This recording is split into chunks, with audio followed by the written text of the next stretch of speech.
And bro, this whole time I'm sitting here doing all these renovations for people. I had no idea how easy it was. I could just spend $5 grand. I can't come up to your number. Your number's too high. My partner says whatever. She goes, I don't care what your number is. And one of the most valuable lessons I've ever had in my life. All right, what is wholesaling real estate and what is creative finance? We're gonna teach one of the new members of our team. Jose Ramon Muniz. He's new to the team and he's like, yo, Pace, I feel bad. I don't know exactly what Subto is. And I said, you know what? Let's teach you some of the basics of real estate today. So we're gonna tell you guys a story about what is wholesaling and how I got my first deal and one of the most valuable lessons I've ever had in my life. For a long time, okay, from like 2000, I think it was from 2008 until about 2018, I was a contractor. I built houses. Okay, a lot of my big customers were like Open Door. You ever heard of Open Door? No, sir. Massive company. Well, you've never heard of Turo either, so that's surprising. So Open Door is a massive company. I used to work for Open Door. OfferPad used to work for them. Here's another company I work for. You probably have heard of Zillow. You've heard of Zillow? Yes. Yay! Yep. So I used to work for Zillow, and I built homes. I renovated homes, and I had a crew of like 250 people that work for me, and I've done over 7,000 renovations in my life. So I know a thing or two about construction, right? So sometime I am doing construction for a lady named Bethany Willis. I'm there, I'm like 30 minutes early at the job site. She comes up to the property, it's her house, and I'm renovating it for her with my crew. I'm not the one doing the work, I'm a general contractor, I got my guys there. So Bethany comes to me and she goes, dude, you're always early. You're like the only contractor I've ever met that actually like runs his business like a business. And she goes, why aren't you in real estate?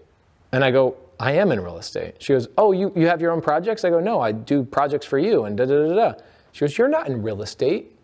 You're a service provider to me and I'm in real estate. And I was like, it, bro, like crushed my heart. I was like blown away that she said this to me, but it was one of the most important things ever. I was like, you're right, I'm not in real estate. I'm a service provider. So for example, are real estate agents in real estate? They are not. They are a service provider to other people who are in real estate. Okay, do you know what a notary is? A notary is somebody that, have you ever sold or bought a car? Yeah, well, they're the person that confirms that you're the person signing is the real legit person, okay? right. So would you say a notary is in real estate? Technically, no. No. Then why would an agent be in real estate? They're not. They're a service provider to people who are. Same thing with the bank. Is a bank in real estate? No. They lend money to people who are in real estate. What about title companies? No, they're not. What about appraisers? They are not in real estate. They appraise real estate for people who are in real estate. Who are in real estate? People who own real estate. Investors and owners. People who fix and flip. These are people that actually own real estate. No, you were a contractor. I was a contractor. I had not become an investor yet. Okay. So I was a contractor. Again, contractors up here.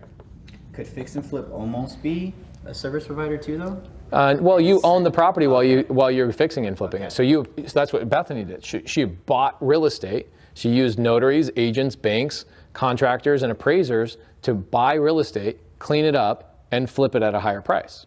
Right? Make sense? Yes. So she's in real estate. All these other people that think they're in real estate, are they in real estate? No, they're service providers to people who are in real estate. It hurts all your little feelings. It hurt my feelings too. It was one of the greatest things ever. Just realize if you're an agent and you think you're in real estate, you're not. Okay? You're not in real estate unless you're the investor, the owner, or the person that's actually doing the project and you own it. You're making me have an epiphany right now. I'm technically not in media. I'm a media service provider. Yeah, if you have my own company. There you go. And until you have your own YouTube channel, you have your own stuff that you're posting. Like Eric posts his own content, right? He gets paid and sponsors and stuff like that. You got to get your own YouTube channel going. Now you're in media. Make sense? Yeah. Okay. So, and Bethany says you're not one of these. You're a service provider, and it took me about 5 minutes for me to truly understand that. And I was like, okay, well, how do I become you? How do I become you? She goes, okay, this is what it looks like. Every house, every project starts with a seller, okay, and a house. And along the line, every single transaction ends with what? If somebody starts with a seller, what does that project end with? A buyer. Right, a buyer or a renter. Okay, so the chain between a seller and a buyer, there's about 50 people that make money on this chain, okay? So in real estate, we're not looking for beautiful houses. We're looking usually for people that are in some sort of distress, okay? They're in foreclosure, they're going through divorce, that their house has been run down, they don't have the money to fix up their own house, whatever, okay? The people that are typically finding these opportunities are called wholesalers. So they find a seller who's in distress. Why would the agent and the wholesaler, how do they make money here? Well, what they do is they go find a Bethany Willis and they go, hey, Bethany, what does Bethany do? Bethany fix and flips. So Bethany looks at this and she goes, I know I can sell this property at some point for, let's say, $425,000. So she reverse engineers and she says, I probably need to buy this property for about $175 because the wholesaler is going to make money, the lender is going to make money, the notary is going to make money, the bank's going to make money, the contractor is going to make money. There's going to be like all these things that eat up the profit in this deal. Bethany comes along and she says, okay, I will buy this property for $175,000. So the wholesaler goes to the seller and the wholesaler negotiates a price of $150,000 and takes this contract, right? This is a piece of paper that he gets the seller into a contract and he sells the rights to that contract to Bethany. She's the buyer, he's wholesaling it, right? So he got it under contract. So he literally gets a contract. It is a 3-page contract, says the wholesaler and the seller are in a contract to buy the house for $150,000. Wholesaler then goes to Bethany and creates another contract called an assignment contract, which means I'm going to take this contract and I'm going to assign the rights to this contract to you. Okay? And he gets paid an assignment fee between these two. How much is his assignment fee? If she buys it for $175,000 and he got it under contract for $150,000. $25,000. So he made $25,000 for literally never having to buy the property, renovate the property, touch the property, do anything. All he had to do was find the seller in distress, get them under contract, and sell the contract to Bethany. I mean, it sounds like a finder's fee. It's a finder's fee. It's exactly what it is.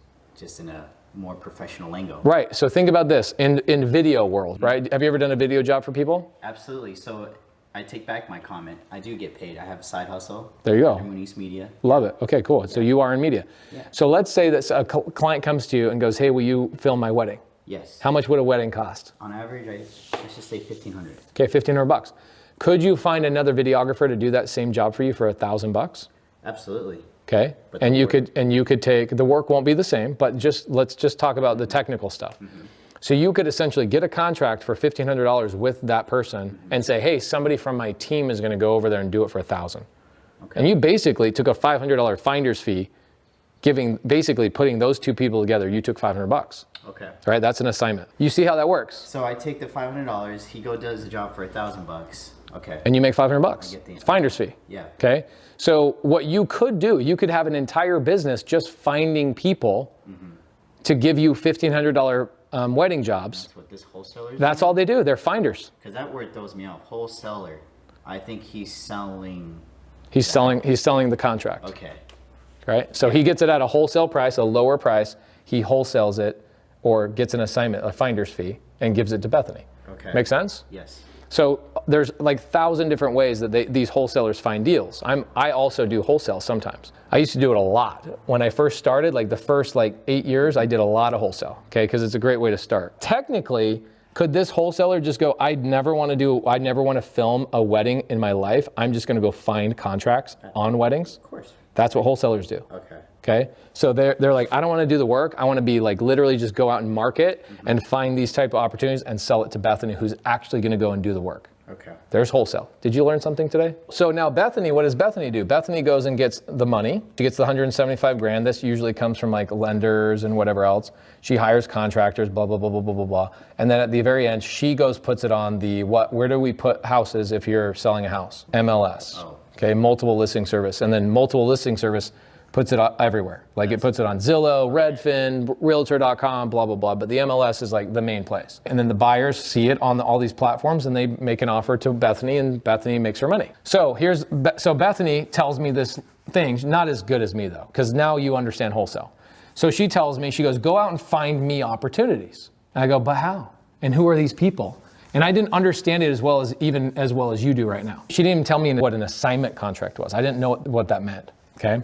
All Bethany told me, she said, go find me distressed property owners. And I go, how do I find them? Okay, she listed off 50 things. And she was like, you could go door knock ugly houses. And I was like, I don't have time for that. She says, you can send out postcards to ugly houses and say, hey, give me a call, I'll buy your house. I was like, okay, that makes, so these people, if I send out postcards, these people will call me. She was like, yeah, they'll call you. I go, okay, I could do that. So what I did is I went and found a postcard company that does this for a living. They literally work for wholesalers. And I spent $5,000. The postcard company knew everything. They were like, here's the color, here's the this, here's the wording, here's this. In fact, here's 5,000 houses that we think are pieces of shit. You should send these postcards to these houses. I was like, wow, you guys have already done all the work. And bro, this whole time I'm sitting here doing all these renovations for people. I had no idea how easy it was. I could just spend $5,000, and what I would do is get phone calls from people. Okay, so I go spend $5,000 on postcards. What about responding to those little ads you see in the corners, like buy my house or? Yep, same thing. Literally, I could tell you 1,000 different ways that people buy houses. They cold call, they text, they have billboards, they have TV and radio advertisements. People text you all the time. Okay, what I currently do now to find these homeowners is I cold call them with my Filipino cold callers. I have a company called startvirtual.com. Start Virtual will cold call, generate leads for us, and then my team calls them and locks up contracts. Okay. So same thing with, like, let's say somebody goes and gets a wedding license. Wouldn't that be a smart person to cold call and say, hey, I'd like to film your wedding? Yeah. It's literally the same thing. Yeah. I see somebody who's in foreclosure, bankruptcy, something going on. We cold call them and go, how would you like it if I bought your house? Literally no difference. Crazy, right? You're right, yeah, just a different entity. Different business, same thing, okay? The principle's the same. Principle's the same. People just, like, their brain just doesn't work right. So I go out and I spend $5,000, okay? I was so busy as a contractor simultaneously, okay? So, like, I was a contractor up to 2018. From this point all the way here, I've been in real estate, okay? So I overlapped my real estate business with my construction business for about 5-6 years, okay? So what happened is I get a phone call from a lady named Janie Munson. It's my first deal I ever did. So Janie Munson calls me and she says, hey, I saw your postcard. I'm in the process of retiring as a school teacher, and I'm going to move from Arizona to Oregon. I go, okay, well, there's a pain indicator. I didn't know what pain indicators meant back then, but I was like, okay, well, there's cool. I see your motivation why you want to sell your house, right? Pain indicator is like motivation, right?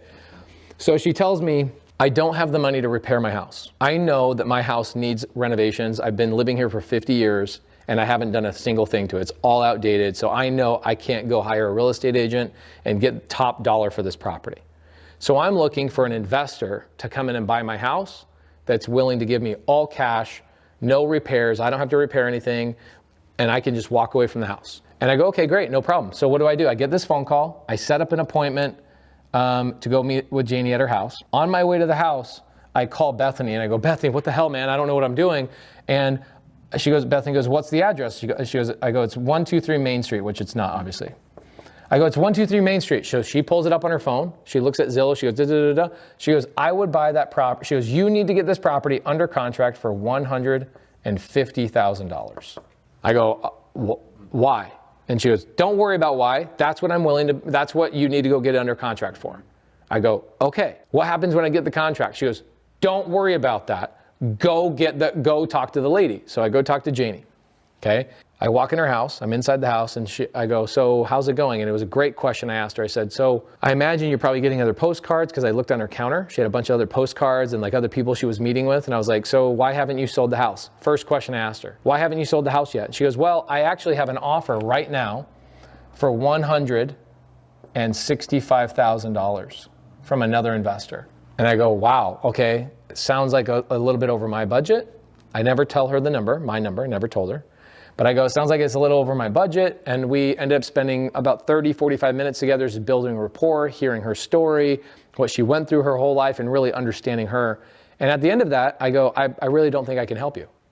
She goes, well, why not? And I go, because my number, which I still haven't told her, my number is way below what your other offer is. And she's like, can't you match it? I really like you. I want to do business with you. I go, honestly, Janie, I can't match it. My partner says I can't pay. I can't even, I'm not even anywhere near there. She goes, well, just give me an offer. I go, I don't want to offend you. Have a great day, Janie. This is amazing. And I go to walk out the front door. And as I'm walking out the front door, I turn around and I go, so Janie, I know I can't buy your house, but is there anything else you need help with? Like you're a single mom.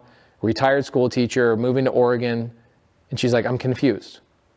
I asked you to give me an offer. You wouldn't give me an offer. Now you're asking me how you can help. And I go, well, because I know I can't buy your house, but I am a contractor and I have a lot of guys that work for me.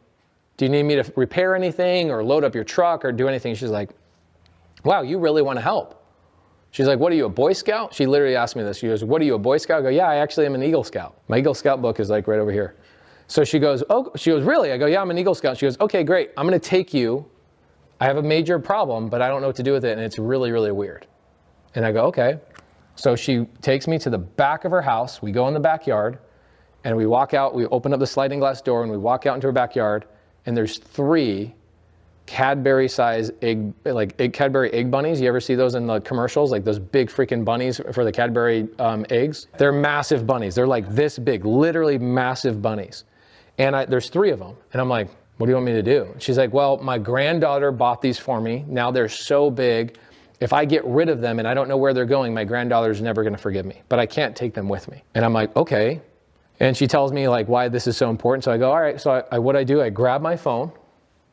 I get my mom on speakerphone. I call my mom. And I go, hey, Mom, here's Janie Munson. Janie talking to my mom.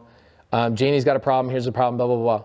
45 minutes later, my mom comes up to Janie's house, takes the bunnies, laughs with Janie, has a great conversation, and my mom takes the bunnies down to her farm down in Queen Creek. And my mom goes and finds somebody in her church that wants to take the bunnies. I leave, give Janie a hug, and I leave. 2 weeks later, Janie calls me. And she says, dude, I'm so confused. I've been waiting every day for you to call me and tell me that you helped me with the bunnies and you did this and that I should sell my house to you, but I have not gotten a call from you. I was expecting you to call me as a sales guy and at least lock up this deal. And I go, no, I just did that to help you. And she goes, I thought so. She goes, I want you to come up to my house. I want to sell my house to you today. I go, Janie, I told you I can't come up to your number. Your number's too high. My partner says whatever. She goes, I don't care what your number is. Bring your paperwork. Let's lock up the deal. I'll do the deal with you today. So I call Bethany. I go, how do I do the paperwork? So Bethany walks me through it. So Janie and I get a contract together. It's a purchase. They're called a PSA or a purchase and sale agreement. So I go $150,000 to close escrow in 30 days.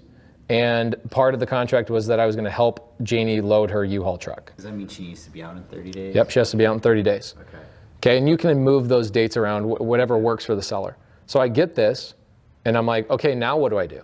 And Bethany goes, all right, now what we do is we create another document between me and you called an assignment, and I'm going to buy it from you at $175,000. So I sold the contract to Bethany, and Bethany let me make $25,000 on my first deal. Bethany took this. She went and hired other contractors, not me, and she went and sold this house for $425,000, and she made a bunch of profit on fixing and flipping it. How did she afford this? Is because in fixing and flipping, Janie didn't even have, or not Janie, but Bethany uses somebody else's money to borrow. It's called private money lenders or hard money lenders, okay?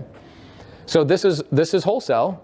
Yeah. And I learned, this is how I learned this stuff, is I go, most important thing, you'll hear me say this all the time, is find the bunnies. When I'm talking to another wholesaler, somebody is out looking for deals, and they go, man, I just can't get this seller down to a low enough price to make it work for me. And I go, well, have you found the bunnies? And they go, what do you mean? I go, have you found what's motivating them? Have you found how you can actually help them? Have you found the problems they're dealing with? And when you understand that right there, you'll understand every time we get a house under contract, every one of our Real Deal episodes on the YouTube channel, every single deal that I do, every single time the seller had bunnies, had a problem, a divorce, a foreclosure. We've had people that got their leg amputated in a car wreck or whatever happened, and we come in and we solve their problem. Janie, okay, this is like nearly 10 years ago, Janie still sends me a Christmas card every single year. That's awesome. It's freaking cool. And I made 25 grand. I take this as a philosophy, as leveling down with just people. There you go. Being humble and just solving their problems. Yeah. Understanding what they're going through, right? One of the reasons why Janie liked me is because I sat there and talked to her about, she was a school teacher. So I sat there and talked to her about Mrs. Heredia and Mrs. Rose, my school teachers that I loved, kind of had crushes on. I didn't tell her that. But All right, I had a couple crushes on mine too. the best. Yeah. So let's talk about, now you understand wholesale, right? And we'll talk about, we'll do more deal breakdowns and all that kind of stuff. But like, if you don't know like where the journey came from and what it looks like, that you have to understand Janie Munson, you have to understand Bethany Willis and how this all came about. And you're like, okay, I see why Janie sold to you at that price. I see how you made money with Bethany. You still know where that house is? Yeah, we should do a video in front of it. That would be cool. That'd be a cool video. Yeah. And we should carry some bunnies with us in front of it. So guys, if you want to learn some more of this stuff, we do have a mentorship. Go link down below if you guys want to learn more about creative finance. But more importantly, go to our creative finance free Facebook group and link in with my other Subto students. They'll help you out, do a bunch of stuff with you. We teach all sorts of cool things. And what we'll do in the future is we'll break down a little bit more of our deals more granularly, like why are certain leads meant for novation agreements or lease options or Subto or seller finance or those types of things. We'd love to walk through all of those things with you guys. We'll see you in future videos.